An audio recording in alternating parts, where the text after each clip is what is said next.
প্রতিবারের মতো এবারও আমরা কাজ করেছি। আপনারা দেখছেন সকাল থেকে আপনারাও আছেন, আমরাও আছি এবং আমি ডিসি মহোদয় আছেন, আমি আছি, পুলিশ এবং আমাদের কিছু পুলিশ সুপার আছেন এবং থানার সকল সেফ থেকে শুরু করে এখানে পর্যন্ত আমাদের যে সেট আপ আছে এবং নিশ্চিত নিরাপত্তা ব্যবস্থা যোগাযোগ আছে প্রতিবারের মতো। এবং একেবারে গুণা থেকে শুরু করে লাস্ট ব্যাংকে যাওয়া পর্যন্ত পুরো পিরিয়ডটা আমাদের সারাদিন এভাবে পর্যায়ে নিশ্চিত নিরাপত্তা ব্যবস্থা বিদ্যমান থাকবে।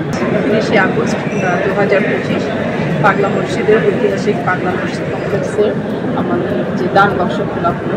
আজকে আমরা 13টি ট্রাঙ্ক সেখানে খুলেছি এবং আমাদের 32 বস্তা আমরা অর্থ এবং অন্যান্য জিনিস পেয়েছি, যেটা ইতিমধ্যে ডোনার কার্যক্রম শুরু হয়েছে। আজকে আমাদের এই কাজে সহযোগিতা করছে জামিয়া আহমেদিয়া সুন্নিয়া মাদ্রাসার 340 জন শিক্ষার্থী এবং এই কাজটি আমাদের দিনব্যাপী চলবে। আপনারা জানেন যে প্রায় 4 মাস 18 দিন পরে আমরা এটা খুলতে পেরেছি। জানেন যে বিগত দিনে আমাদের এইচএসসি পরীক্ষা সহ অন্যান্য কাজের জন্য আমরা 3 মাস পরে যে একটা খোলার যে আমাদের ব্যবস্থা থাকে, এবার একটু এই কারণে দেরি হয়েছে। আমাদের এই যে টাকাগুলো পেয়েছি মূলত আমরা আমাদের কিশোরগঞ্জে যারা জটিল রোগ রোগে আক্রান্ত আছেন তাদের চিকিৎসার জন্য এর একটি লভ্যাংশ ব্যয় হয়। এছাড়া আমাদের এই মসজিদটি পরিচালনার জন্য যে যারা কর্মকর্তা কর্মচারী আছেন তাদের বেতন এবং ভাতার জন্য ব্যয় হয়, আনসার সদস্যদের জন্য কিছু ব্যয় হয়। এছাড়া আমাদের যে মাদ্রাসাটি আছে সেই মাদ্রাসাটি পরিচালনার জন্য একটি অর্থ ব্যয় হয়। এবং এবছর আমরা আজকে পর্যন্ত যে ব্যাংক স্থিতিটি আছে, যেটা আপনারা প্রতিবারই আমাদের কাছে জানতে চান, আমাদের ব্যাংক স্থিতি আছে 91 কোটি টাকার মতো।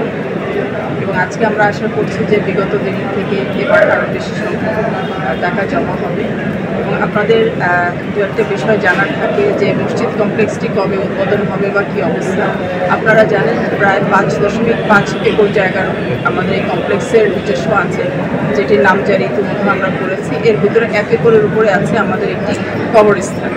বাকি কিছু জায়গা আমাদের ব্যক্তি জায়গা আমাদের মসজিদ কমপ্লেক্সের ভিতরে পড়েছে, যেটা করার জন্য আমরা অক্ষ প্রশাসকের কাছে অনুমোদন চেয়েছিলাম। গত মাসে আমরা সেই অনুমোদনটি পেয়েছি এবং এটির যে মসজিদ আধুনিক মানের, যে আপনারা জানেন যে গত মাসে আমাদের এ মাসের প্রথম দিকে আমাদের মাননীয় উপদেষ্টা মহোদয় এসেছিলেন, পাগলা মসজিদ পরিদর্শন করেছিলেন। তিনি বলেছিলেন টার্কিশ ডিজাইনের যেন একটি আধুনিক ইসলামিক কমপ্লেক্স হিসেবে পাগলা মসজিদে গড়ে তোলা হয়। আর সেই লক্ষ্যে আমরা অলরেডি রুয়েটের একটি ফার্ম আমাদেরকে ঠিক করে দিয়েছে, তাদেরকে আমরা অলরেডি চিঠি দিয়েছি, তারা আমাদেরকে নকশা দেবে। নকশার চূড়ান্ত অনুমোদন করে আমরা একটি অভিযোজন সভা করে সর্বজনের মাধ্যমে যেটি অনুমোদন হলে আমরা হয়তো ভিত্তি স্থাপন সহ